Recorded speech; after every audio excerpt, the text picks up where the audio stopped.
Thursday night. Welcome to Cast Iron IRL with me, the Badger. Good to see you guys. Give everybody a second or two to come on in, say hello, and all that good stuff. There we go. I'm going to connect to the chat while hopefully some folks are showing up. Rick, what's going on? If you can see and hear me okay, please hit the like button. Appreciate it. While I connect to the chat tonight. There we go. I'm getting there. I've got that pan. Yeah, a lot of us have that pan. It's a good one, that's for sure. Let's see. But yeah, get a good look at that one for the folks that are joining in here. There we go. I love this thing. It's time to get the Halloween stuff out and start giving it some work. Gave it a fresh coating of cast iron cure today, and I'll go ahead and get that part out of the way as well. What's a better way to set it without it? Once again, I don't have big trivets. Hit this with some cast iron cure today. You can pick this up. It's made by me. Zoe, hello. How are you? Made by me, available on eBay, all natural ingredients. The greatest thing you can use to season and condition your cast iron. Enough said of that. Lake Hickory guy, what's up, buddy? Zoe, good to see you. Pat Z, how are you? You have a pan too. Very cool, very cool. Like I said, we'll just give everybody a few minutes to come on in here and do their thing. I know a lot of people are busy. I know Monday football is on tonight. And there's a lot of other things going on that people are watching. So one thing I wanted to point out before I forget about this, and there's where you guys know, if you guys watch this channel as much as you have, I have a huge thing that I'm trying to prove about the numbers that are on the cast iron that we use all the time.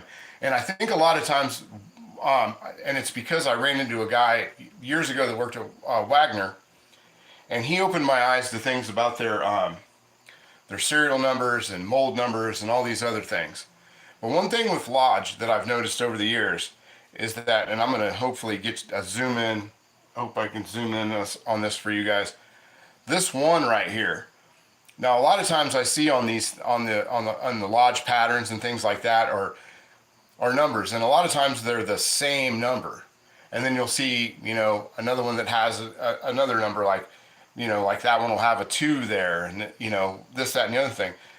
And with a lot of these mold numbers, and I'm not going to get into Wagner's and things like that, where my thing is with that some of these aren't actually mold numbers, but I think these are actually dates, series numbers. Like this is the first year that this came out. So if you guys are out there and you have a different one than mine, I have a couple of these, but I bought them at the same time, like almost instantly when they hit the Lodge website. I ordered 2 of these, or 3 of these actually, one for me and one for each one of my girls that were into cooking. And if yours has a different number in there, if you could throw that out there, if it does, I'd really appreciate it. Or if, the next time maybe you don't have it handy to you or whatever, the next time you're on there, if you could maybe throw it or in the comments section of the actual, after the video has been posted, there's your regular comments that aren't on here. If yours has a different number, I really want to know that. Radagast, how are you? William Hurt, thank you so much for stopping in. But I think I'm having pork chops today. Very cool, Zoe. Ronald Coward, how are you, pal? Good to see you. But yeah, it's been just got home from work. I'm just starting work right now. And I think I said Lake Hickory guy, but if I didn't, I'm going to say it again. Thank you so much for stopping by.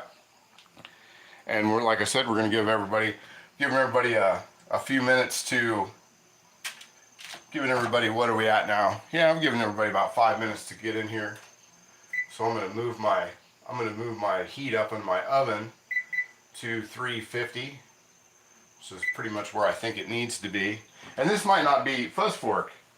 Just finished a fantastic TV dinner. What'd you have? Which one? Because they're all they're all pretty delicious, if you ask me.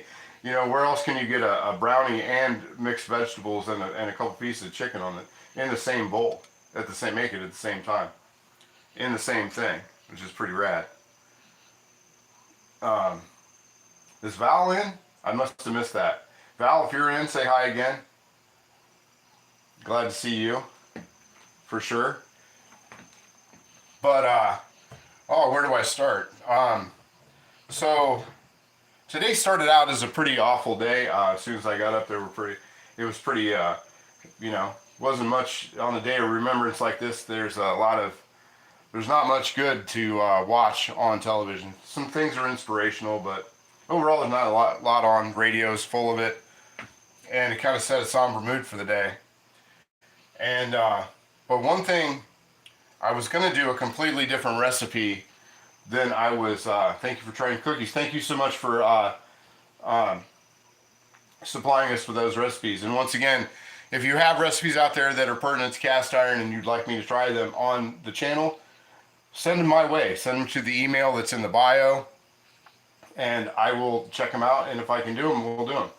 Planet358, hello, how are you? Good to see you.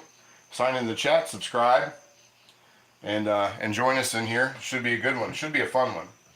But I'll get back into this. But anyway, I had originally a completely different banana bread recipe for today, and I will say that till about 2 hours ago, which is why I took down there. If you guys notice, there's not. Thank you so much, Ronald. I had a totally different recipe for today, and about an hour and a half ago, I was lucky enough to be able to change the recipe. And the reason I was able to do that was because of this book. Now, this book doesn't look very special to most people, but one, I found it because I was looking. I couldn't find my Graham's chili recipe, and so it started a hunt with an all-out search through my bookcases and my recipe books and everything for my Graham's chili recipe that I wanted to share with you guys in a couple weeks. And I've said this on the show when I've talked about banana bread before. I had a recipe book that was given to me by a dear friend of mine, and they gave me. And when I was looking for that recipe, I happened to find the recipe in sort of a binder style, like Trapper Keeper kind of thing. And in that was this book. And this book means so much to me. Like a lot of people that have recipe books, you know, they tend to have a lot of memories in them. They, you know, fingerprints and flour stains and all these things in them. And this was one. And I don't know why I thought this, but I haven't been able to find this thing in years, and I thought it was lost. And one of the reasons that I was really upset about it is that because I was given this book because of a banana bread recipe. My kids were little. I was a newly single dad with really little kids, and a lady that I worked with who had sort of kind of taken me under her wing, because I didn't have anybody at the time. And she took me under her wing, and she gave me this cookbook from her church. And all the recipes that are in here are from people from the church, and she gave me this book specifically for the bread, for the bread recipe. And even in here, it has a thing where she wrote me a note, and even sound right here. There's the banana bread recipe on page. She said it's 49, but it's actually 42. But she sent me this. She gave me this book and wrote this stuff down. And then the even worse of it is, for some reason in my head, I was convinced that I would go to page, when I found this today, that I would go to page 42. And this page was missing. I thought for sure this page was missing.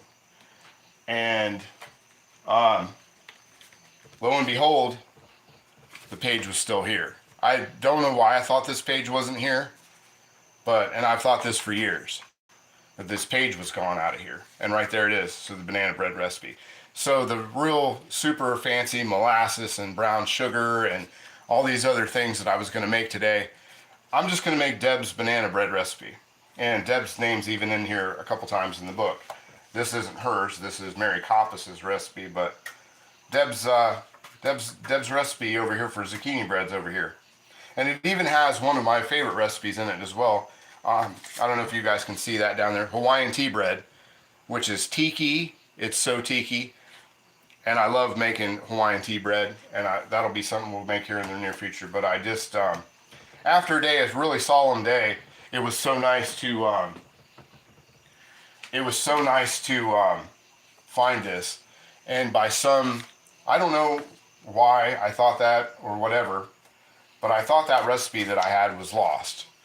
And if you guys can see, this recipe book is stained. I mean, when I first got this book, I mean, I knew how to cook things and all that, but I didn't know how to make. I was way far away from my family, way far away from my my relatives, with 2 little kids, a great babysitter, thankfully, and a real crappy job. And this book got me through a lot of holidays. It got me through a lot of dinners. It got me through a lot of birthdays with the cake recipes, the frosting recipes, when I didn't have a lot of money even for frosting, you know. So these were in there, and it saved my life. And anyway, we're going to do Deb's banana bread. We're going to do the banana bread out of this tonight instead of the real fancy molasses stuff. We're just going to be, it's real simple. And then we'll go, we're going to follow this. And that's what we're going to do tonight. So thanks to everybody again for showing up. And we're going to get, yeah, I mean, having this book saved my life because, you know, I didn't have a lot of money at the time, so everything. There's everything you ever wanted to make, right down to a holiday turkey, to birthday cake and all this stuff. And that's how having this book would be. This is before the internet, you know. This is before the internet. This was before, at least for me, before the internet. And so I had this reference, and it just saved everything for me. It was great. So I hope I translated that. You know, I didn't lose anything in translation of how much this book means to me, or went off on too much of a tangent. But I'm just super happy today to have found this. It's fantastic to me. Anyway, so let's get started. One of the hacks that I wanted to show everybody, for folks that out there, this is one that is recent to me. It's not one I've known for a long time. But if you notice over there, the bananas are absolutely gloss black. And at 5 o'clock today, these were not gloss black. They were actually sort of green. And anyway, so the trick to doing this is, if you don't know, and I didn't know, is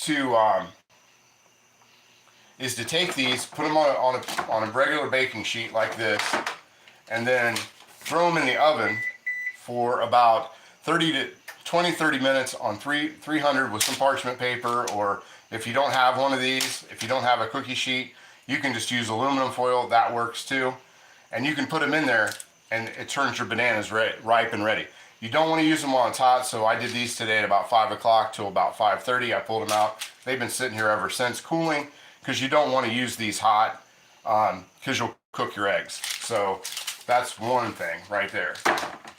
So anyway, we'll get going, and we're going to start with this, and to kind of keep things going, if this takes too long to cook, because I've never made banana bread in these. I don't have like a specific time, so we're going to do the old toothpick trick to check the temperature on the internal temperature of it. We're going to be basically taking this real old school, and so that's what we're going to do. If not, we've got some threes over there. I've got some other stuff we can throw some batter into, and this is going to be a big recipe, sort of a bigger recipe, I think, if I remember correctly, because I haven't made this bread in long time, longer than I've lived down. I've thought haven't had this book in like since I've lived in the new area where I'm living now, and that's been 7 or 8 years. So there's the bread recipe. If you guys want a screenshot, if I'm showing it right, I'll give everybody a second to take a look at that. Greg Hart, what's up, GH? The Minkster was little. Minkster's still little. Which is a running joke around my house too. But there's the banana bread recipe. And it even includes the walnuts that we were included in the original recipe, which I just happen to have. 8-ounce package of cut up walnuts because I'm lazy. And I didn't feel like, I don't even think walnuts are out yet, because walnuts don't, one of the reasons that walnuts aren't like out this time of year, or a lot of times they're around at the holidays, is because when you take them off in the late summer, they have to cure for a long time before you can crack them. And there's only certain times of the years that walnuts, especially English walnuts, do that. Is right around the holidays, New Year, January. That's when, if you've let your walnuts sit and cure and dry out, that's when they're ready. A lot of people think it's just a holiday thing. It's really just because that's when they're actually ready. So we're going to move a couple things out of the way. I'm going to put this in here into the 350-degree oven. Like I said, dug this off the shelf. We haven't used this since last year, so I did season this again today. So it should be in pretty good shape. And we'll get that in there warming up. Move some of these things out of the way. Get a bowl over here. And all that. There's the ginger snap recipe again, because that's what I was using as my bookmark. So there we go. All right, let's get started. So we got our bowl. What size is this? We got a 5-quart bowl, and we're going to throw these in here. And this tells me to sift the flour, which I'm not going to sift flour. I never sift flour. But I'm going to mash these. I'm going to mash these bananas before I do anything else. So let me grab some gloves, and we're going to start mashing bananas, because I do not want to be picking banana meat out of there. I used 5 bananas in my banana bread and 1/2 cup of walnuts. This is also 1/2 cup of walnuts. And this is pretty, I mean, for all the recipes, except for most recipes here called for, what is this, 2 cups of all-purpose flour. The only ones that I found that were sort of different were they called for 1.5 cup. And I'm going to save these banana peels to ripen up. If you've never done this trick either, take your banana peels, put them in a paper bag with your green tomatoes, and you will have red tomatoes in just a couple days. So I'm going to save my banana peels and use those. And the ones I don't save, I'm going to throw into the compost pile. Nothing wrong with having a little potassium in your soil. Throw those into there. And I'm just going to go right down the list here as I do this, except for I'm going to add the butter in real quick right next to that. We're going to add that, we're going to do the banana, then we're going to do the butter, make sure my trivet's not underneath there, and we're just going to mash these up. And I'm hoping that I'd make a mistake by not getting my mixer out, which I don't think I'm going to need it, but I don't like using the mixer on the channel. Let's see. Yeah, please double tap the screen and the 3 dots to like and share. Yeah, 100%, man. Share it. Share it to Facebook. Share it to all your other social medias, your Instagrams, your X accounts, or whatever everybody has. I don't know. There's so much stuff out there anymore. There's so much stuff anymore. I don't even know what it all is. Used to be. It's kind of like the internet is kind of like how TV used to be. Like when I first started getting into social media, it was Facebook and Twitter, and I can remember having Instagram and nobody was even on it. Like Instagram was like the last thing that anybody was on. Like there were so many people I never messed with. Really, I've never really messed much with Twitter. I sort of had Facebook and some other things like that, but I was never in any threads that I can think of. Let me just mix this around so we get a good mash. I don't know how creamy. I'm not going to make it too creamy. And the other way I like to do banana bread, actually, with this same recipe, is I don't use overly ripe bananas. And you have to just use a little bit more oil or butter, whichever you decide. But it gives it a fresh banana flavor, which is kind of different. You know, it's not as sweet, but it's a really fresh banana flavor. So let's get that in there.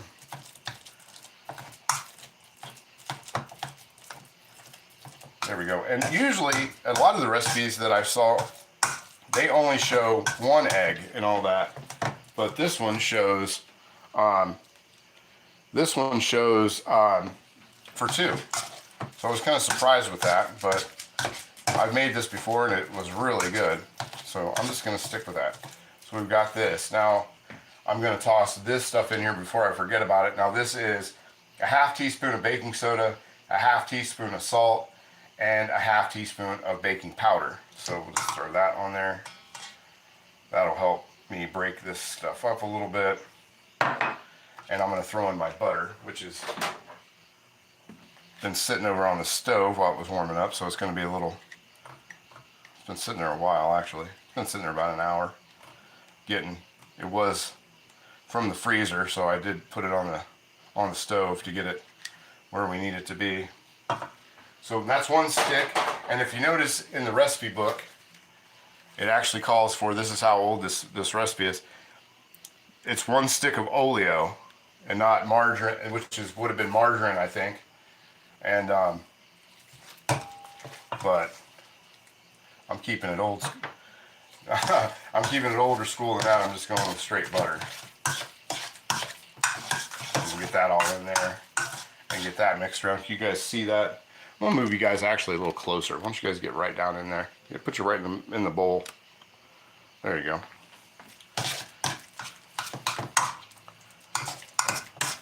Get that mashed into there. And I am gonna throw in, remind me at some point, once I move everything out of my way, to add in some ginger to this too. Because I always put ginger in it.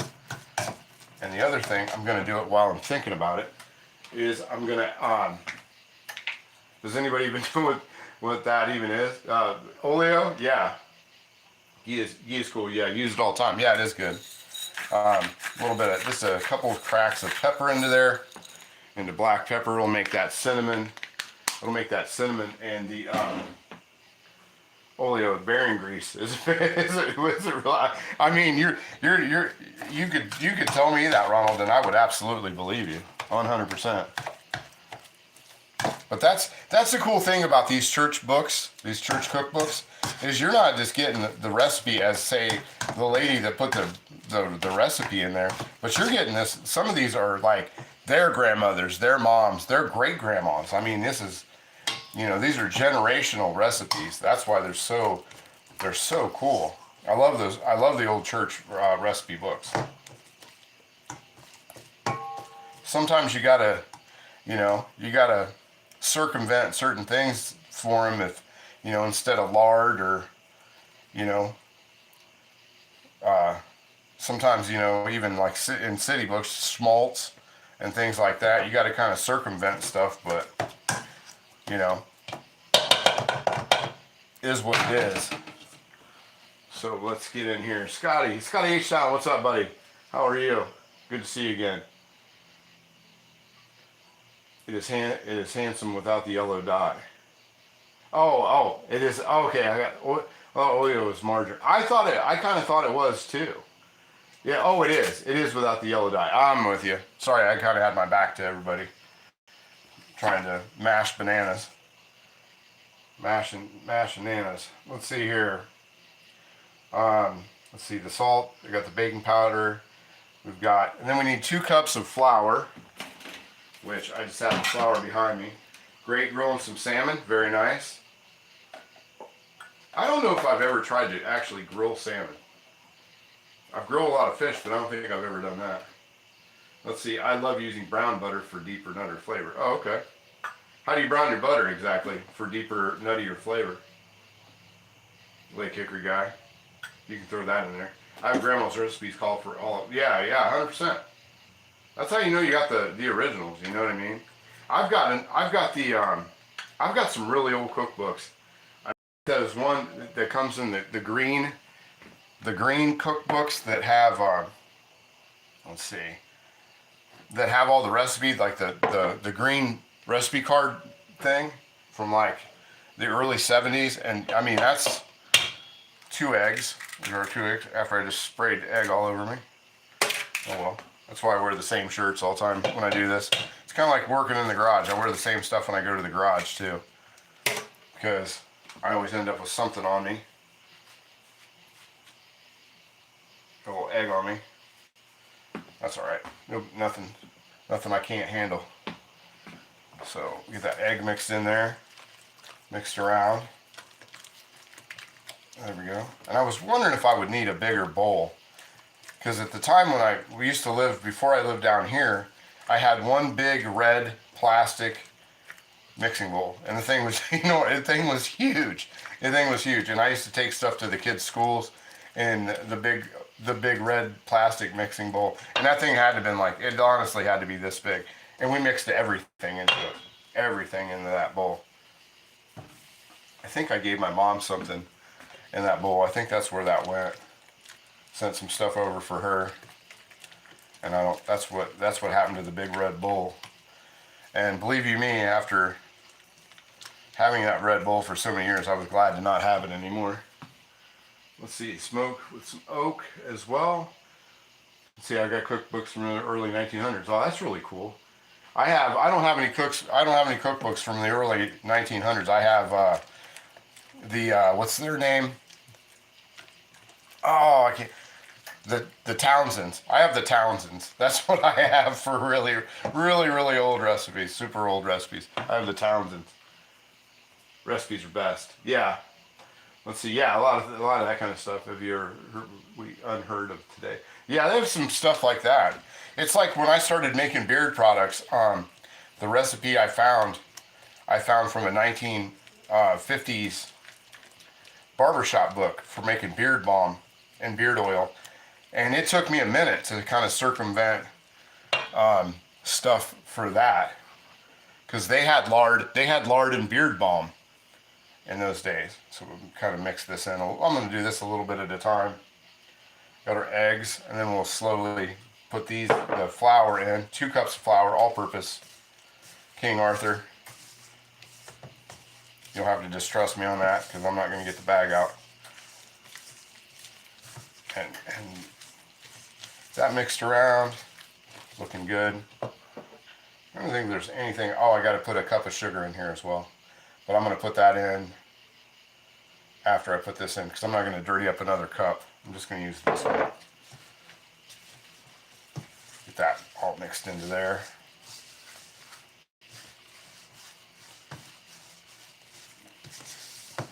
Now I always did this. I'm hoping that I can put these into the molds okay, because I always just put it in the old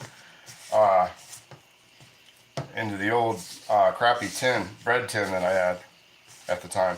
So like I said, I haven't made this thing in this recipe in so many years. It's like going down nostalgia street for me. It's like finding old pictures. It's like pictures you thought you forgot of your kids, and they all of a sudden you find them. So let's see, throw the rest of that in there. There we go. Of my unsifted flour, because I'm lazy. And I got a sifter sitting like right in front of me. It's probably just out of camera shot. I just remember when my mother using oleo in a bag. It was white. It came out with a packet of yellow dye, and the farmers wouldn't allow the sale of yellow or oleo margarine. No kidding. That's crazy. Due to all the bugs and fish, I've only eaten Swedish fish. Swedish fish are really good though. My middle daughter, my middle daughter used to put, she used to want me to always put Swedish fish and make cookies out of Swedish fish. She loved them. I still give them to her every year at Christmas. That's always in her stocking is a thing of Swedish fish. Okay, so let's get our cup of sugar in there and get all this other stuff in there, because we're rocking it about a half an hour, and I don't want to keep you guys all night. So let's put about a cup of sugar in there, maybe a little less. I don't think I ever put like a full cup of sugar in there, because I was always worried about how much sugar my kids ate. They didn't know Kool-Aid wasn't watered. I used to buy the cans of orange juice so I could water it down. They always told me, they said, you know, when we go to somebody else's house, the orange juice tastes a lot different. I'm like, oh really? Odd. They say, I don't know, maybe they just got better orange juice. Ask them what kind they buy. Kool-Aid stuff, drinks like that were the same way. I was the same way like that. I always watched the sugar that the kids got. Let's see. Zoe's out. See you, Zoe. Good to see you again. There we go. It's coming together, all right. It's going to take a second. And I'm going to go ahead and throw in, this calls for 1/2 cup of nut meats as well. So I'm going to have to go ahead and throw that in there while we're throwing it all in. I should have threw this in the beginning into the flour, because they'll stay to the top a little bit better. They won't fall to the bottom as easy if they're floating in the flour first. Didn't think about that. I'm still kind of on cloud 9, actually finding this stuff. Now, she didn't call for anything like cinnamon or any of those type things. I just always added it. So right now I'm going to add I'm going to add just a little bit of nutmeg to this to spice it up. And let me grab, and I'm not going to grab my cinnamon. I'm just going to grab the pumpkin pie spice. And we're just going to drop a little bit of that in there because it's got everything. Just sprinkle a little bit in there. And I'll be happy with that. So.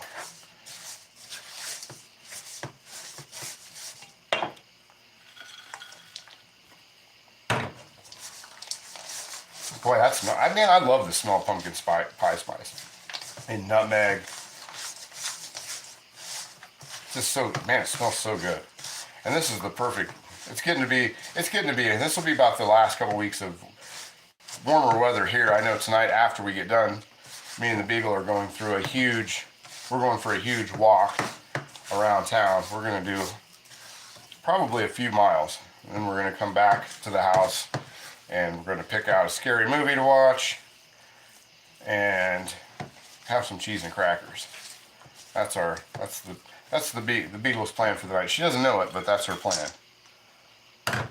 So I think she'll be into it because she likes cheese and crackers. And I mean, who doesn't? Really, not even crackers, Triscuits. I'm a Triscuit guy, just to be totally transparent. I was told if you toast cinnamon, it tastes better. It probably does. I would buy that. Bring the heat or oil out. Brings the heat or the oil out. Okay. Date night with Biggs. Yeah. I don't know if that's necessarily date night with the dog, but it's just the weather here in Ohio right now in September is absolutely fantastic. This is usually if I would be working, if I was working a full-time job, this is when I would be taking time off of work. I usually take the 2nd and 3rd week of September off every year to just whatever. I mean, this is when if you were in Ohio, this is when you need to have your kids and your tents out in the backyard on the weekends, and you know, being on the patio, having your fires going. I mean, this is like the perfect weather is this time of the year. Okay, so I think we're good. I don't want to overdo it because I don't want to lose the protein and I don't want to start breaking down my gluten in this. So that's about what we got. So that should be all we need. And usually if you were going to make this recipe in the oven, just the full one, this would take about 45 to 60 minutes to set, to bake and then cool before you can take it out. And that's the other reason that I wanted to do the mini muffins, because I thought it'd be a little better if we broke out the smaller ones, because I was hoping that it wouldn't take as long. So there we go. We would put out a short today on the new Lodge Gnome skillet. SK. What size is that, Fuzz? I went to Crackerville and they had the new campfire skillet design. Really? I haven't seen that either. And that's purchased at Heb or HEB, one or the other, here in Houston.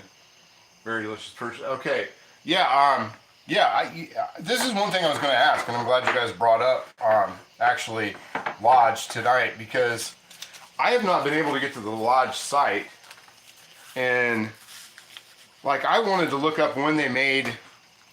I was looking up what the new Ghost skillet, the how many of the griddles and pans they had for the Day of the Dead series, which that actually the skull pan is actually part of that, and but I knew they had a couple of the griddles, but I wasn't sure how many.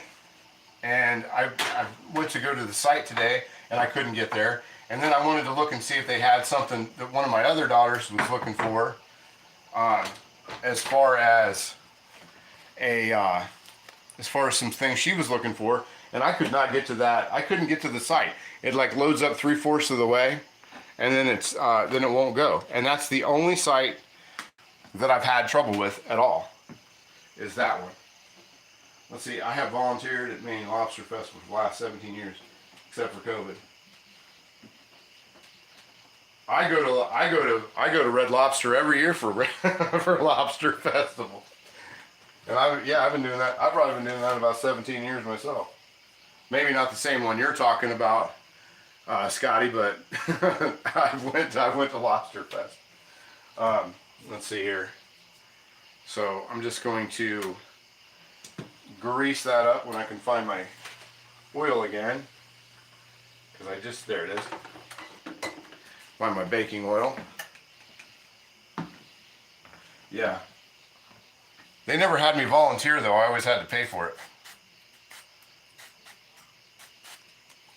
I'm really more worried about getting into the teeth and nose area of this thing. And then I'll just use a paper towel for the rest of it. Love lobster, but I shouldn't eat it. I love lobster and I should be eating it. I kind of convince myself every year, especially at the end of the gardening season when I'm starting to make compost out of this year's soil, that I need lobster shells and shrimp shells to put into my compost. So I always convince myself that I need to go at the end of the fall and get a few lobsters and boil them up, so I have plenty of lobster shells in my compost. There we go. I think those looks pretty good. I think I'll take that. What do you guys think? Looks pretty greasy. I camp just north of Rockland, Maine usually. I do not know anything about Maine other than they have lobsters and really good, and the leaves. People go there for the leaves. That's about as far as my knowledge of Maine really goes. You know, and I have a customer that orders my beard products, and I always like sending that stuff to him because he lives in a place called Owlhead, Maine, and it is, if it's not the last place in the United States, it's one of the last places in the United States that you can, that's even in the United States. Let's see, it used to be served to poor people. Yeah, that's true. They used to sell it to, they used to give it to prisoners. Let's see, so we'll put that in there. Drop them down. I want it to be a little puffy. So let's see what we got here. And it's got to heat up and fill out a little bit. But I don't want it to, because I want it to fill out the whole actual skull itself. There we go. Batter's pretty thick. But like I said, I've never tried to, I know I've done muffins of these because we have a little heart-shaped pan that my girls used to love to use. And I know that we've made muffins of this before, but to be honest, I don't know of like how the batter's supposed to look. It's been that long since I did it. I just know that you don't overly mix it up too much, which is why I put the flour in at the end. Drop those down in there. Let's add just a little bit more. I think we got about enough for maybe to bring a number 3 into play here, maybe. And I don't know how long this is going to go. Like I said, we're just going to have to, I'm going to have to eyeball it with the time. We're just going to have to, batter looks thick. I know, that's what I'm thinking too, but I'm going to double check the recipe before I go much farther. But I don't see anything for milk. I don't see anything for, and it's got 2 eggs. I know I put both the eggs into it.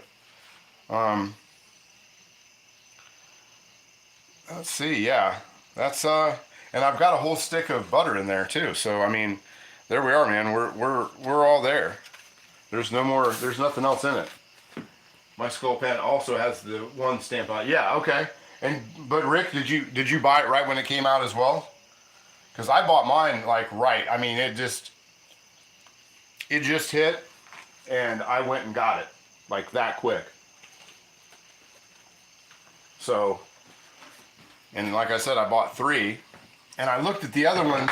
I have 2 here, and I looked at the other one today, and that also has a number. Oh shoot, I forgot one thing. Got ahead of myself talking about these pans.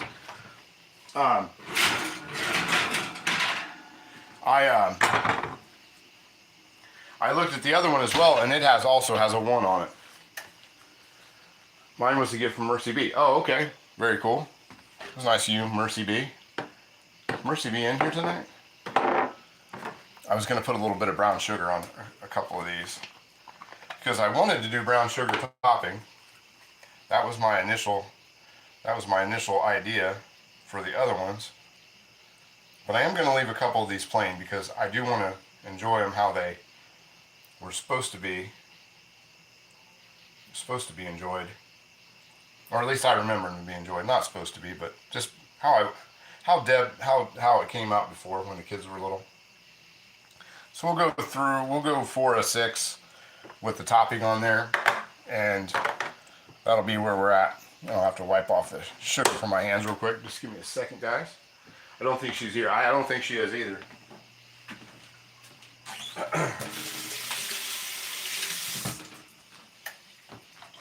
I don't think she is either. But Cynthia, a lot of times, I don't know. I don't know what. She's on a different time, way different time zone. So I don't know what. She sometimes doesn't make the Thursday nights or the Sundays because of, I think it kind of into her time a little bit. But we'll see what's up. Anyway, I'm going to throw these in there. We've got the black pepper in there. Too bad Denny's not in here tonight because Denny reminded me last time when we used cinnamon and stuff over the weekend for the gingerbread cookies, the ginger snaps. Let's see, crawdads when boiled turn orange. Yes, they do. I haven't had crawdads in a long time either.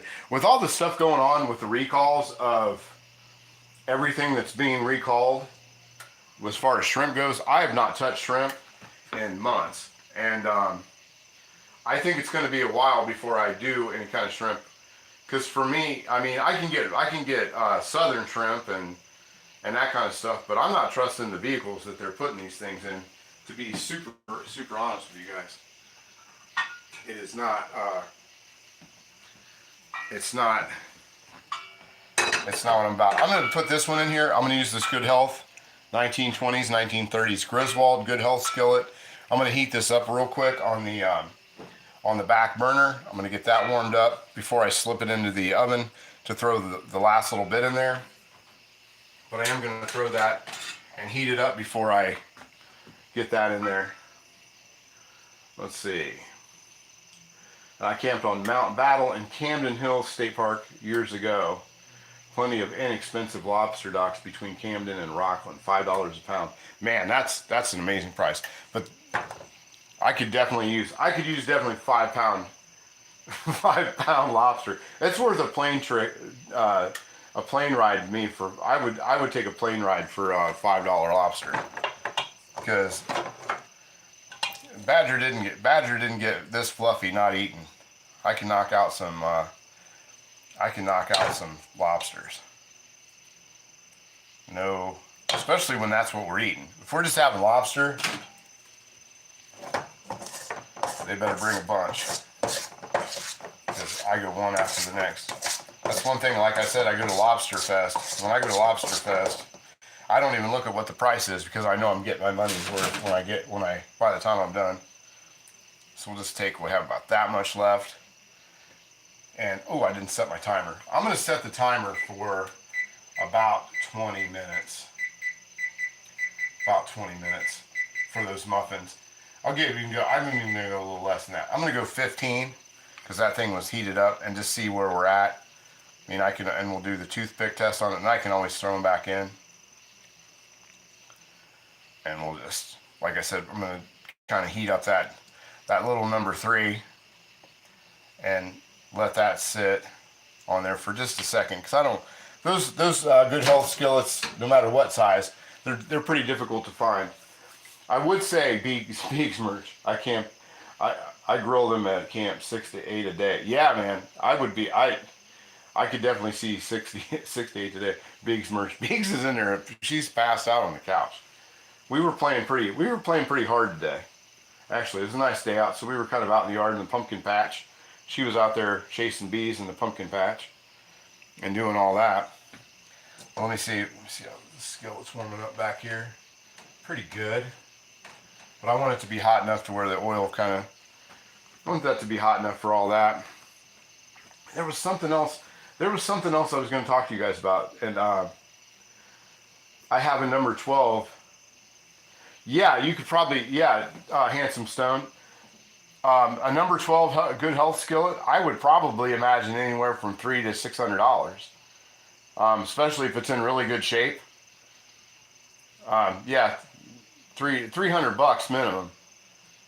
You could ask for that, because number one, you got the number 12 size going for you, but then you've got, on top of that, you've got, that it's a number 12. I would say anywhere from 3 to 5. It's where, Rick, and that's exactly where I'm at with it. I mean, you could throw that out there. I mean, that's a what do you call it? That's a name your price kind of thing, honestly. I mean, Good Health isn't the most super rare stuff out there, but it's pretty darn rare. You don't see a Good Health number 12 every day. I bet if you went and looked it up, you wouldn't see it on there anywhere. If you did, you'd see one. I picked it for $5. Yeah, that's awesome. That's really awesome. But I was going to say, what I was going to talk about is if you folks out there, if there's people new to cast iron and you're wanting to get some vintage stuff, or you're just like me and you're, if you're like me and you just want, if you're wanting to pick stuff up right now, the time to go to eBay is like, I'm telling you, there's stuff all over there right now, and they are, Mudbrooker just made you an offer. What's up, Mud? Hope you're feeling all right tonight. Yeah, Handsome Stone, Mud just made you an offer for it. I think it's a good one. I think if he threw in a handful of blueberries, I think you could probably seal that deal. And maybe, if you really want to drive a hard bargain, maybe a roll of bicentennial quarters. I'd have him throw that in. But, man, I'll tell you what, I've been seeing the deals on eBay. Last night I was watching an auction, and I couldn't believe it, but there was a Pick with Favorite Best to Cook in that was just absolutely gorgeous. It was seasoned. It was ready to go. The shipping was only $12.90 on it, and it went for $59. I saw a Griswold large logo number 10 that just went for $110, and it was also nothing wrong with it. They supposedly it sat flat and all that. I picked lion's mane mushrooms yesterday and fried them in a number 12 Wagner. Man, lion's mane mushrooms are good. I love wild mushrooms. I'll pick your stash. There, humor is best medicine. Right. Bob the Builder, what's up, buddy? Good to see you. Good. I'm glad you could make it. But I mean, I'm just seeing it. If you go to eBay, always, the first place to start, if you're not looking for anything particular, go to the auction and go to ending soonest, and start right there, because those things are That's where the deals are, because you're getting down to, you know, some of them, the last 5 minutes of an auction is something that people haven't looked at. And there's, I mean, they're out there. They're out there right now. Let me see if this is heated up enough. Yeah, this is heating up enough. So we'll move this out of the way. We'll throw that in there. I don't think that bread's gonna set up in 15 minutes, but I don't want to burn it either. So anyway, so we got the Good Health number 3 there. Griswold, 1920, 1930 era, roughly, circa, as they say. And I'm gonna get a little bit of my baking spray. Normally I usually just butter this, but I haven't made these in a while. I don't even think I've ever made that recipe for the banana bread in cast iron. It's always been in tins.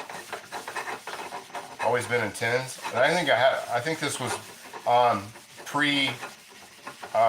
my Wagner Ware number 6 that I bake everything in.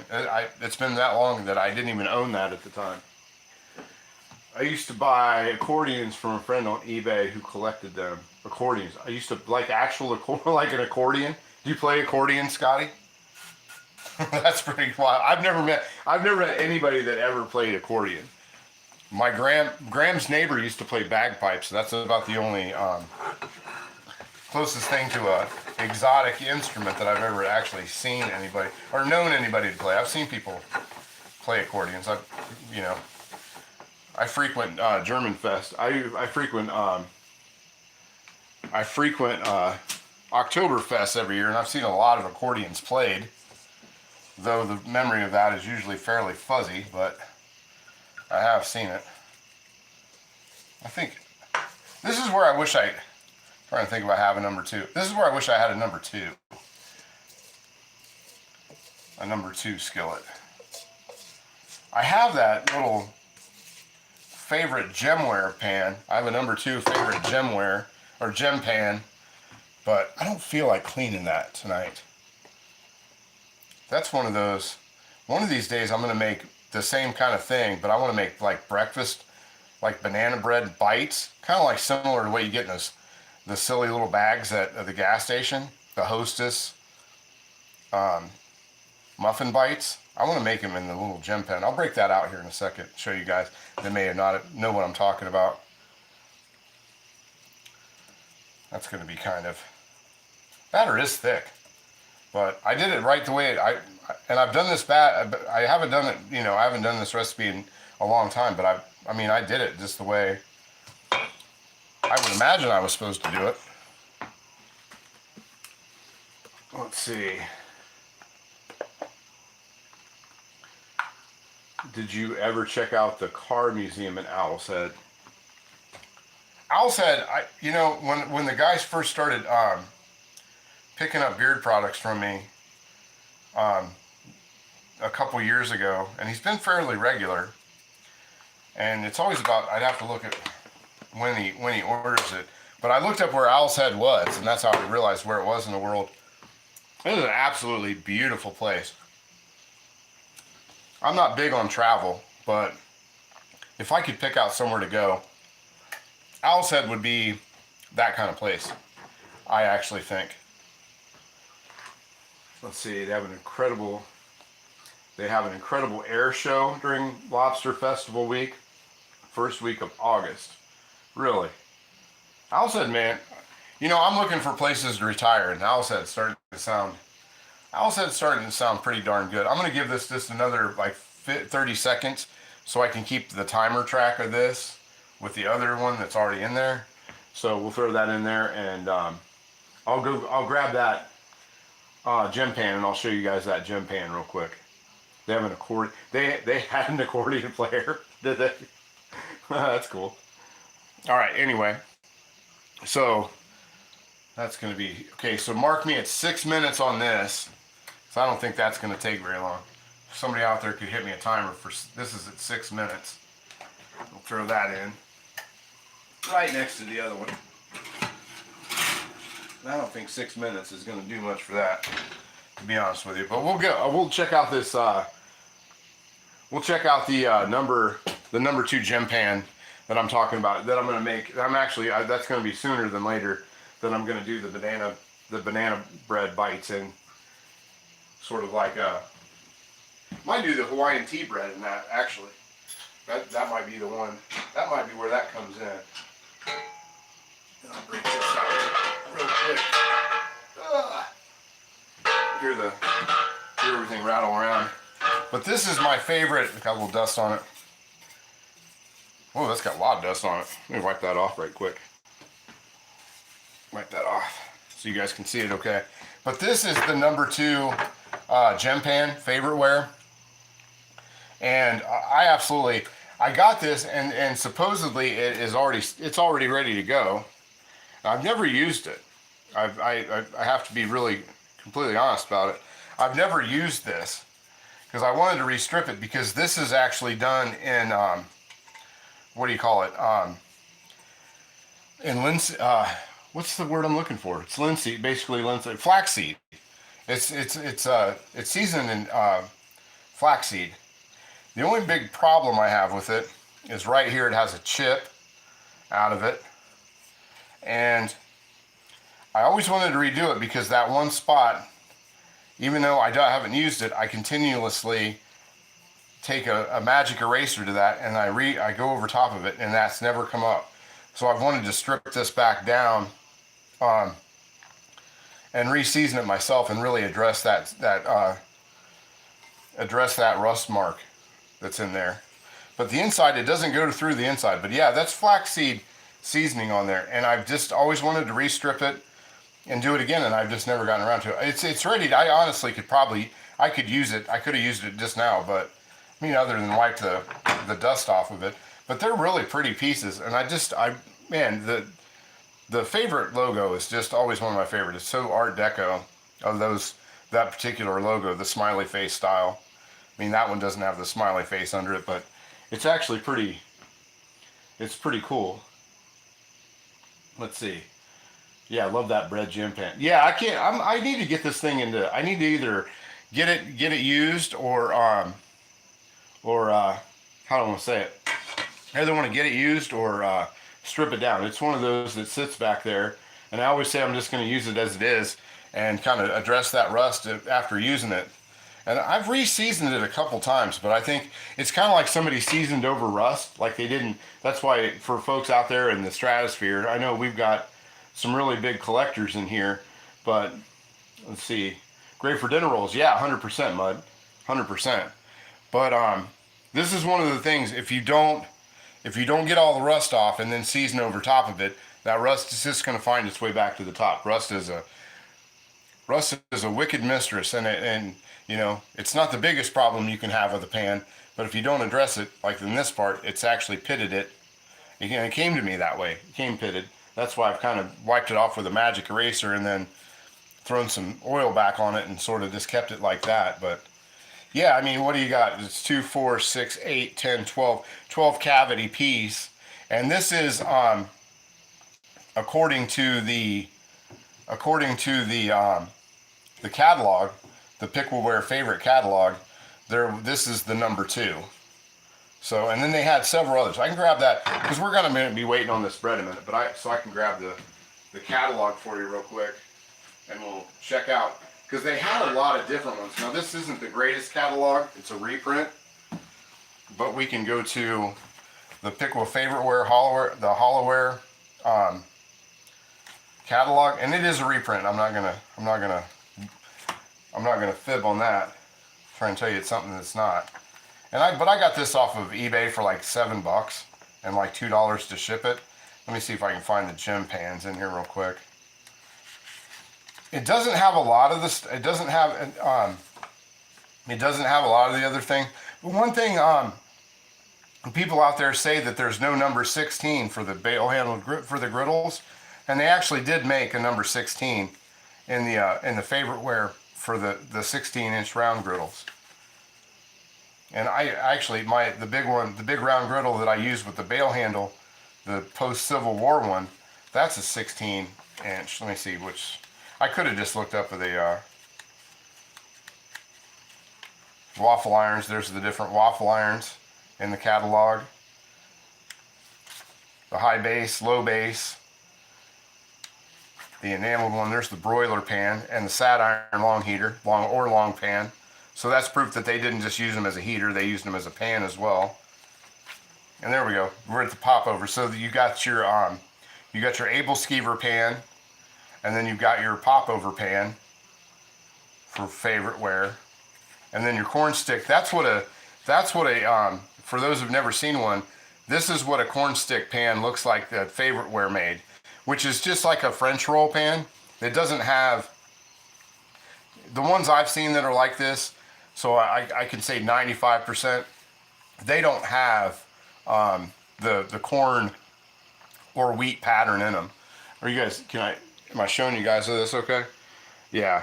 So that's the corn stick bread pan. And it's actually pretty big. It's 14 inches long by 11 inches or 7 inches wide.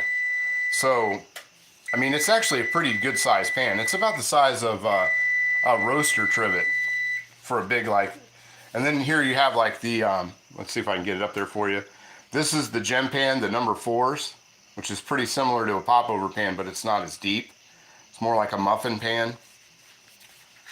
And then, where are we at? Okay, so then here we have, there's the number 3, which would be sort of the golf ball style. Those are the number 3 gem pans. And then the number 2, there's the number 2 that it's sitting right there underneath it. That's that one. 13 inch by 6 5/8. Weighs 3 pounds, which is it's pretty stout actually. It's a pretty stout 3 pounds. And they all seem to weigh, let's see what the other ones weighed. Yeah, they were about 4 pounds, a little over 4, about 4.5 pounds each one for the other pans. I know that's not ready, but that's the catalog. We'll continue to go through that. Let's see here, timer. Let's see where we're at with that. I'm gonna go 10 more minutes. I'm gonna go 10, so that would be, put it 15, 10 at 25. So let's go another 10. We can just kind of hang out into that catalog if we want, because I don't want to open them too much. Where were we at over here? But this is where, and you can see the hotel skillets or the hotel waffle irons that they made, and those were really big too. I mean, they were 10 3/4 by 8.5 by 4. They had a couple different sizes, or the bottom size and the top size, I mean. Flat tea kettles. Trying to think what else. Then they had the porcelain ware, and this is where people, the enamel ware, and this is where it shows, because there's a lot of question on whether or not the enamel ware is enameled on the inside, and these favorite ware never made, their enamel ware didn't have on the inside, as far as I know. But they came in regular hollowware, the pickleware. They also came in the Miami brand, which was sort of their economy brand. And it gives the sizes, like they only made that one, the Miami, from 7 to 9 size, number 7 to number 9, which is pretty cool. But then you could get, as far as the regular skillet went, you could get everything from a number 5 all the way up to a number 12, which was pretty cool. And it's neat, if you see at the bottom, it says it's packed in barrels and boxes. So you could get a barrel of that. And then your different Scotch bowls and your Yankee bowl differences. So you got that there. There's the Yankee bowl, the Scotch bowl. And it comes to the different sizes, 2 through number 5. The same with the Yankee bowl. And then what else we got here? There's the French bowl. And you'll notice that's one of the ways to tell if you've got a favorite. It's a good way to, it's not 100%, but a good way to tell if you have a favorite is you look for that ring, the holding ring on the sides. And that had the French bowl with the cover, 2 through 5. And then, yeah, we're just kind of nerding out here on cast iron while we've got a couple minutes, because I don't think I've ever showed you guys this, like to that extent. Flat bottom kettles, high and low. Got that, see what I'm talking about. Those came in 7 to 9s. And then the American kettle, right there. And those and the Dutch oven, those came into I think it's the American kettle. If you don't have the, I've never been told one way or the other, but I think the American kettle is just without the lid. To be really honest with you, and those came in 7 to 10, so there's that, which is pretty cool, man. I really liked getting this one. I need to get some more. And then they also had enameled low and high based waffle irons, which if you can see that, they had the low and high based enameled waffle irons, and those were always like a really cool, like sort of almost like a robin's egg blue, I guess, that I've seen. And I've seen some too that were also like a sort of like an olive green. And then there's the square ones that came in enameled. Yeah, so I mean, they made a full line of all that stuff when people are wondering what they actually made. And then you had the long, sort of the restaurant style, the long square ones. Those were also enameled. It's a number 6. Yeah, this is a cool book, man. I sat and I thumbed through it every once in a great while just to kind of to refresh my memory. And a lot of these don't show, if you can see at the top of this one, a lot of these don't show what pattern a logo comes in on these. But these show that the waffle irons had the Rising Sun logo on them, which that's the one that people really, if you can find the Rising Sun one, that's the one that people are actually after. You know, so that's a really cool one to find. And if you can find the ones that have the Alaska handles on them, which is even more cool. Let's see, is there anything else in here that's worth, which, like I said, with the Sunrise logo, if you can see that one, that's the Sunrise logo. And that's the one that was generally on the stoves or the waffle irons. I've never seen a pan that had that on there in real life. I think that if you get the I always get the initials wrong. The C.W. Davis pans, I think that they had those, but they weren't marked as pickleware. And some of those really rare pans had, if my memory serves me right, had the Sunrise logo on there, which is pretty rad. Let's see, I have an animal favorite skillet, rough shape but beautiful. Medium blue. Okay, roger that. Let's see, I love cast iron waffle irons. I have over 50. They're one of my favorite cast iron items. Yeah, they're really cool. I wish I had more. I have one. I have that number 7 Wapak tapered logo. That's what I have with the wood handles, which I need to really work on those wood handles. But yeah, that's a little walk down favorite wear lane for everybody. That's pretty cool. But yeah, I'd like to do some like the banana bread bites in this thing. That'd be really cool. I'll show you the back of that one last time, in case anybody missed it the first time. But yeah, these are pretty sweet, man. And they're just so, check out the flatness of it, since we've got a couple seconds here. I'll put that down. See how, and that sits like perfectly flat. So that's kind of the cool things if you know where your gem pans came from. Oh, the other reason that I wanted to strip this down, I just remember, is I want to lead test it before I use it, because I've never lead tested it. This is a lot of what's in my collection. I've sort of just picked up. I haven't gotten a lot of stuff online, so before I use them, I always lead test them. That one has not been lead tested. Yeah, like that's a. I didn't realize you were such a collector of these things, which is pretty cool. Glad to have folks with knowledge is a good tool to have in a channel like this. So and the other thing is, if you ever know anything about something that there's questions about, please speak up, because that's one of the other things we're here for, is to learn and expand our knowledge of cast iron collecting, for sure. All right, so let me just move some stuff out of the way, as I generally have to do. And I appreciate your guys' patience when I have to do that, as you just stare at a number 2 gem pan. And I still, I haven't went out to the local dairy in quite some time, but the guy that I buy my milk off of, he has a number 8 enameled favorite wear, smiley logo, and he said he would let me use that for one of the shows, so, and give it a run. He still uses his, he uses it like, he says it never leaves his stove, so I don't think he would mind if we came in here and made something simple in it one of these Thursdays or Sunday mornings and returned it back to him. Wiped all this stuff off. There we go.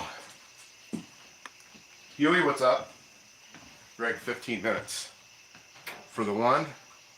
Still looking not too ready. At least the one in the pan is. The other one's starting to kind of come around to life. I wish I had something more to show you guys that you haven't seen already. I mean, there's probably a ton of stuff in my collection that's on the thing there. That at least my user collection that's out here that you guys have seen already. Yeah, what size is the gnome skill? I'll have to look that up. But like I said, I was talking about that a minute ago. I cannot get to the lodge website, and I don't know if anybody else has tried lately, because I just could not get anything to look up the stuff that I was trying to look up for number 1 for tonight's program, and then the other is I looked up stuff for my daughter the other day and couldn't find anything. So anyhow, get our plate out here, get our serving tray down, because these are starting to smell pretty darn done. And I've got about 15 seconds, and I'm going to toothpick. That'll be at 25 minutes in that pan. So we'll hope. Let's see, how are you guys doing? I'm doing very well. 1.5 inch. 1.5 inch on the gnome skillet. Pretty cool, pretty cool. Okay, so we're 16 minutes with the one that's in the Good Health skillet, and we are at 25 minutes with the other, if my Ohio math serves me correctly. Yeah, it's starting to smell. They're starting to smell done, which is that's a win, if you ask me. And that's just, you know, if you ask. But we'll get a trivet out there and see where we're at. I guess we haven't been going at this like any later than usual. But oh yeah, I gotta get a toothpick. My bad. My bad. And reach across, you guys. Get at my toothpicks. And I don't have a thermometer tonight because well, I have this one. I have the one that sits up here in the meat rack, but that's my old Cooper, and it's not the most accurate in the world. I left my other one outside, and the sun got it, my digital one. So it is officially not working. That toothpick looks pretty clean to me. You guys can see that at all. Try a couple of the other ones.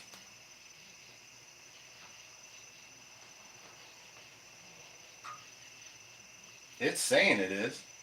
The toothpick's saying it is.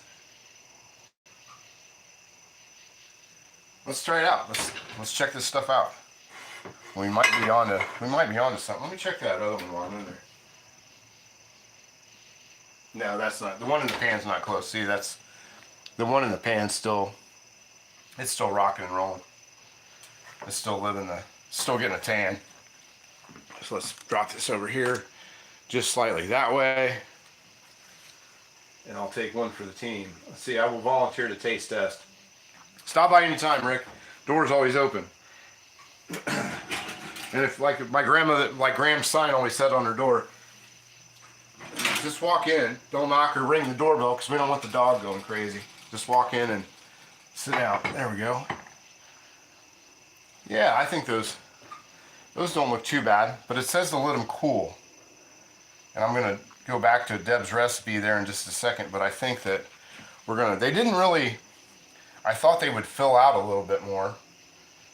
And they did, sort of, but I thought they would fill out that way, not just that way. That one looks pretty on point. But that's why I broke this out. That's why I'm getting these out early this year. That's why I'm getting everything out. All these Halloween and holiday pans and stuff out and starting to use them now so that I can do that now instead of trying to do these and get them ready next month when everything starts happening. Yeah, these seem to be, I mean, the toothpick test is showing it. Beagle, you're not getting any of these. You can't have them. They have cinnamon in them. You can't. I'm sorry. You can't have any. Let's see, Scotty. I love the lobster claws. Yeah. I wish I could find more of them. I put a link in there for you guys to find them yourselves, but I don't see them anymore. Let's see. Give them 15 minutes. Cool and set up. Yeah, I think that's what we're going to do. So, we're going to do that. I'm going to set the timer for 15 minutes. I'm going to turn the fan back on and help this out a little bit. So forgive me for those that don't like the fan. But I'm going to turn that on and get some air circulating in here from outside. They kind of heat these, let these cool down, and we'll do a little beak scam. She could use some treats. And she just knocked something off the table. First time in Beagle history, she gets to knock something off the table and then she gets treats. But she's been pretty good all day. She's been my little right hand ace all day long. I know, man, it smells great in here. I cannot wait to tear into these with a glass of milk. I cannot wait. Everyone hit the like button. Yes, please hit the like button. There's the dog. There's the Biggs. She's after treats. So that'll give us all something to do while we wait on the on that to go. I don't know what you're. There we go. You ready for a treat? Is she gonna do it again this time, or she doesn't want the treats? There you go. Good dog. Good Beagle. It's funny. The hubby made popcorn, so I see banana bread and I smell popcorn. Yeah, that's funny. Get the link. Get the link to what, Huey? Let's see. I like a glob. I've got Ronald, I have a whole stick of butter behind here that's been sitting on the counter waiting to come over here. Come over this way. You're never in the shot. You're killing my shot here, Chachi. Can you speak? Arf? Can you speak? Can you speak? Speak. Arf. It's funny. It's close enough. Close enough. Let's see. The link. The link to what, Huey? Maybe, Ronald, maybe Oleo. I must have put some Oleo on it. That just sounds horrifying. Like I've never heard that about Oleo, where they had a packet of like, whatever, a packet of yellow dye to put into the margarine or whatever it is. I've never heard that before. That's a terrifying thought to have to do that. Can you shake? Thank you. There you go. Yeah, I don't know. Does anybody else ever remember Oleo? Like a packet of that kind of whatever? I've never heard of that. My mom remembered the yellow dye ball. Yeah, it's just, man, that just sounds, for everybody who's worried about the chemicals that people are putting in the food today, you might want to rethink that, because that that sounds like I'm kind of glad the FDA's around today. All right, sit. Speak. Speak. Speak. Speak, Bill. Speak. Speak.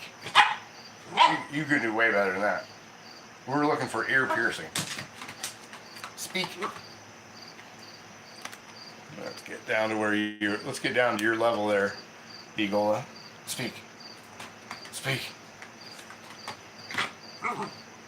Arf. There you go. That's a good one. All right, you're out of here. You're out of here. Yeah. Let's all take a moment of silence today for the the FDA for making sure we're not eating the yellow dye ball ever again. Whitey, what's going on? There's my future ex-wife. How are you? Good to see you. We're just learning about oleo and the yellow dye ball that came in. I don't know. I guess came with oleo. I don't know. That just sounds ridiculous. I don't think I want anything to do with that.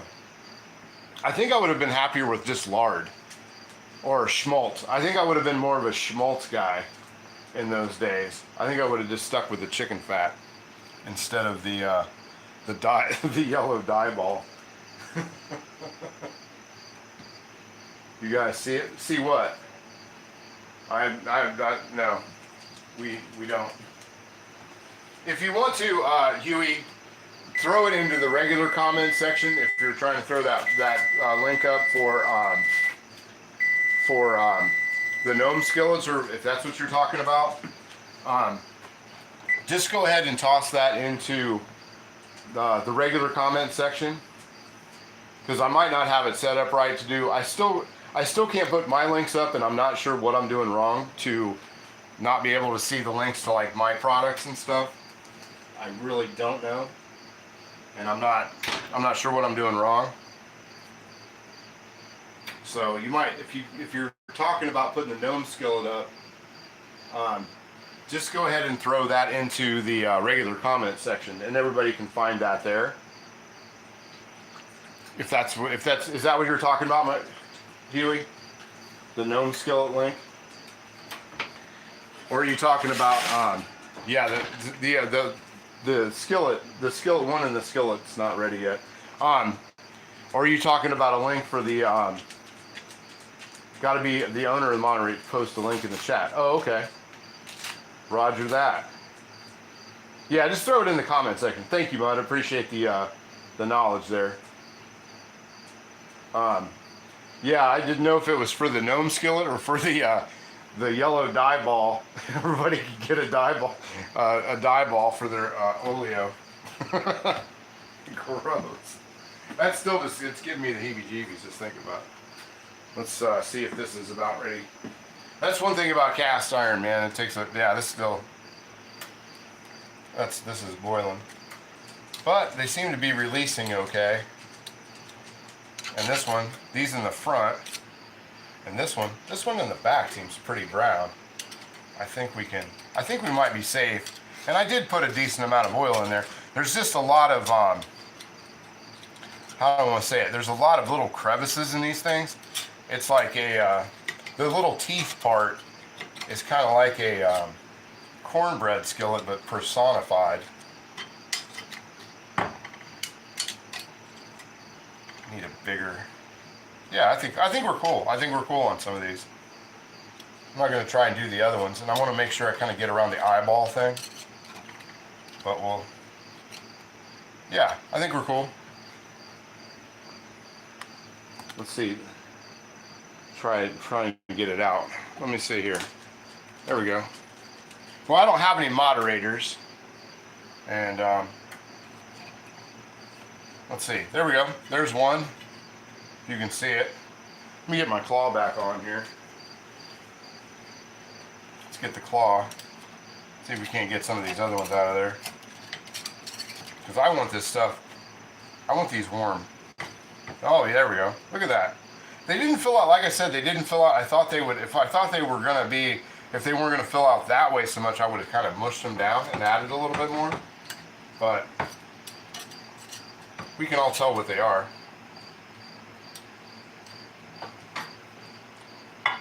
Like I said, I'm really all about having some of Deb's banana bread. Don't get a lot of trolls either. You don't get a lot of trolls either, yeah. I don't. Well, I used to.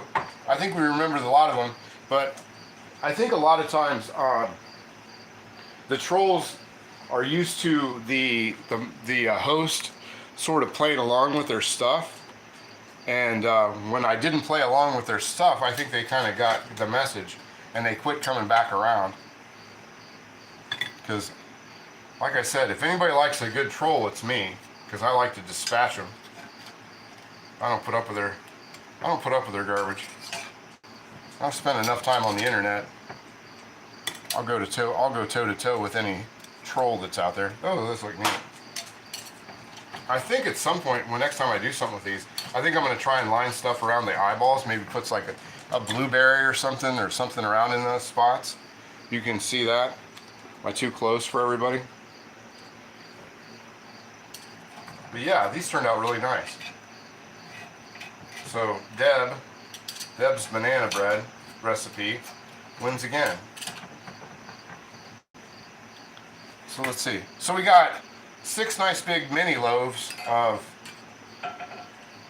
banana bread. I'm trying to think of something that I can put next to them so you guys can tell the size of what they are, but I don't have anything on like right there. But like here's a really small McCormick pumpkin pie deal. That's about how big they are. It's like a mini loaf. It's not quite a muffin, but it's not quite a loaf either. Yeah, sprinkle or dust. I think I'm gonna leave these as is. They've already got, if on this side, they're dusted with brown sugar. So I think I'm gonna leave that as that is in the eye socket. Yeah, man, I don't have powdered sugar, but yeah, they have brown sugar on that side.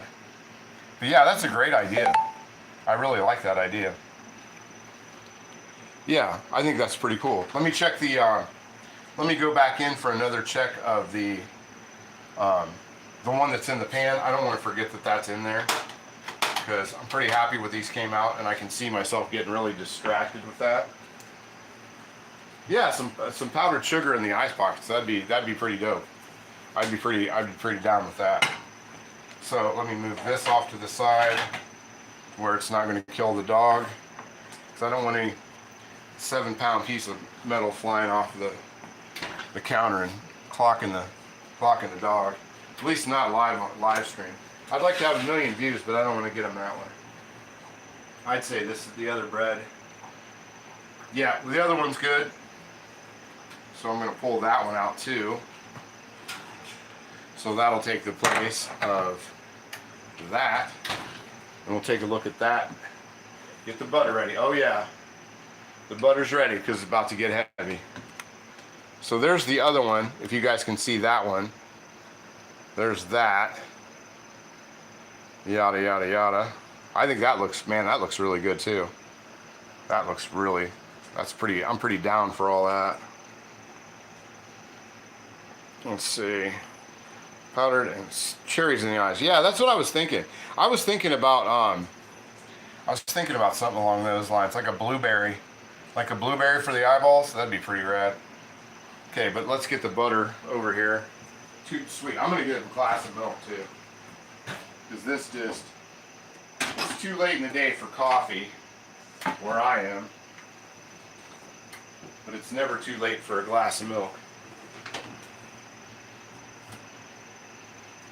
Never too late in the day for a glass of milk. So we'll get out the Lord of the Rings glass, because it may be kind of nerdy, but I'll tell you what, it's good for dunking. Let's see. Yeah, 100%. The only thing that'd be hard to really line it up, like putting stuff in there like that, would be the fact that the eye isn't recessed on that. It's never too late for coffee. It is for me. I've been trying to get my 8 hours of sleep this last week. I was having a hell of a time sleeping. And so I quit like anything like any kind of a stimulant after 5 o'clock, and that seems to be working. I'm actually somewhat sleeping through Spoken like a true farmer. Yeah, that's 100%, William. That's 100%. So, oh, butter. Man, don't let me forget the butter. But yeah, so, they don't want that bread. What is 8 hours sleep? I know. I haven't had 8 hours sleep forever. And I think I've had kids for so long that now that I don't have them living here, I didn't know what 8 hours sleep was. I haven't had it in years. So that's why I'm trying to, plus I've had like these vicious headaches here and there, so I'm not going to get into all that. I don't want to bring anybody down, but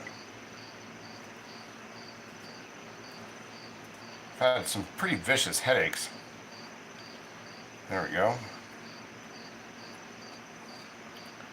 Ooh, that looks kind of spooky, and so it's not really spooky. Wishing it was spooky kind of way. 15. Oh yeah. Yeah, and the walnuts seem to stay toward the. Yeah, that's actually the top. So the walnuts didn't fall to the bottom, which is pretty rad. I'll take that.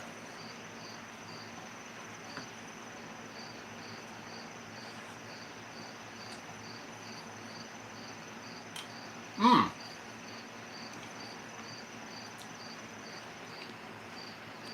Yeah, that's real good. It's not overly super dense, but it's not like falling apart dry.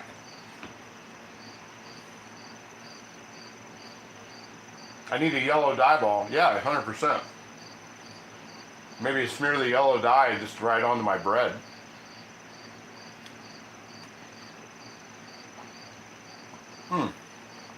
Yeah, that's not bad. And to be super honest with you, that's exactly how I remember this tasting. This is just like I made. It's got that good like. I always like the taste of. I like to have a little baking soda taste in there. And that one really. Ooh, I just got a bunch of walnuts. That's great. Yeah. Yeah, that's good. I think it could have added a little more spice. To be super honest with you, I could have put a little more spice into there, but I like a lot of I like a lot of spice, but the recipe didn't call for it.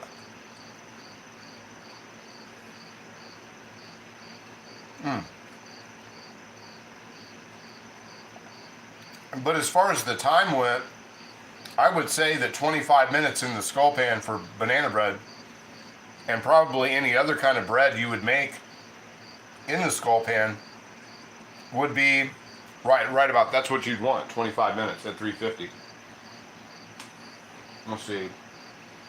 Make some nice chamomile tea with honey. Wash it down with 2/3 of it. You know, Mud, the thing about that is that if you make it past that point of, you know, like 45 minutes past the dose time, if you make it through that without falling asleep, you've got quaaludes. That's what that is. That's what you have. Yeah. If you ride out through the now that's just what I've been told. But if you make it past the 45 minutes of sleep time, because you're supposed to fall asleep with NyQuil, it does turn into so they say, it turns into basically quaaludes. That's what the kids told me. That's what the cool kids back in the day told me. How about black frosting in the eyes? Exactly. I think if you just did like a nice you could do a cream cheese on this, or you could, because originally the recipe I had for tonight was a cream cheese center, and I wanted to do a cream cheese center, but I found Deb's, and I was super happy to find that. If you saw the first part of tonight's stream, you'll know how much it really meant to me to find that cookbook today, and how much that cookbook meant to me.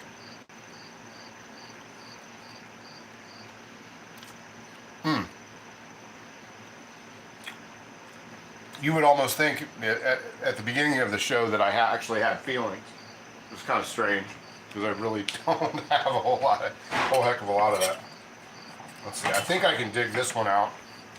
Go over to here and take a look at that, but I think I can dig this one out now. I think. I'm not gonna, if I can get a good, I got a smaller handle.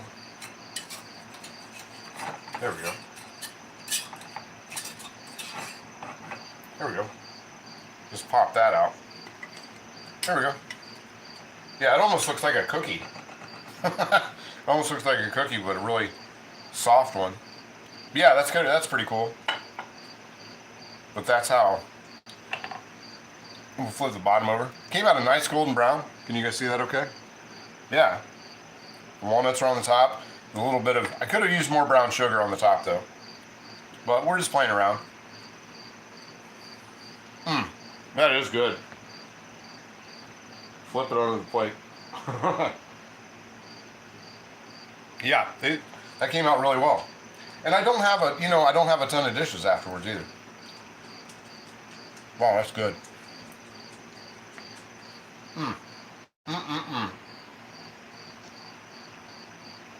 Yeah, the walnuts made it.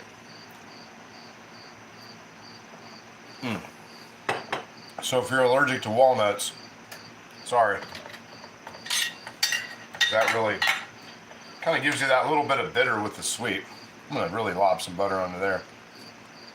It's like I've said before, 9 out of 10 cardiologists recommend that you do not make anything that I make on this channel at all.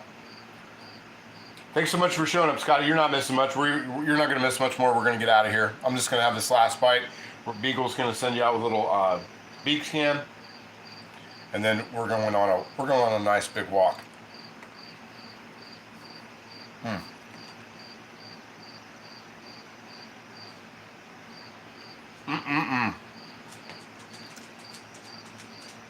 And I'm pretty positive that this real butter. Give me a second. Hey Natalia, how are you? Granny Graham. Good to see you as well.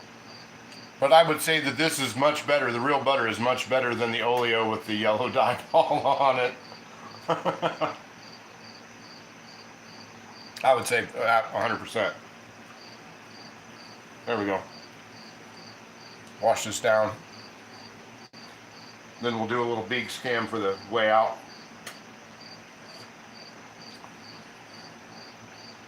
Natalia, you got to see the finished product, our skull pan banana bread. Can you see that okay? There we go. Here's a better one. You can see brown sugar topped. Really, really good. Butter and bacon grease. Yeah, that's the way I'd go instead of the oleo dye, the dye ball. But yeah. But hey, I want to say thanks to everybody for showing up today. William Hurt, Natalia, thank you so much for stopping in. Everybody, if you could tag that like button on the way out, we'll do a little beak scan. It's me and the Beagle. We gotta do some walking. Yeah, William Hurt, thanks so much for showing up tonight. I really appreciate it. One more scan of tonight's cookies and our pans that we used. We used the Good Health number 3 from 1920 to 1930 and the new Lodge skull pan. Fairly new. They're still making them. But yeah, that's what we used tonight. The recipe is at the beginning of the show. If you guys want to go back and screenshot it for those that want to try some banana bread. Pat Z, thank you so much for showing up. Rick, as always, it was great to have you here. GH, thanks for showing up. Lake Hickory guy, thank you so much for showing up. Really appreciate it. Fuzzfort, as always, you know it's great that you got to see me. There you go. Beagle did a spin. And Ronald Coward, we will definitely see you guys later. And we'll see you guys Sunday for some breakfasty lunch stuff. Huey, see you later, buddy. And see you Sunday at 11 a.m. Eastern Standard Time. And until that, and until then, I will see you guys in the comment section. All right, see you.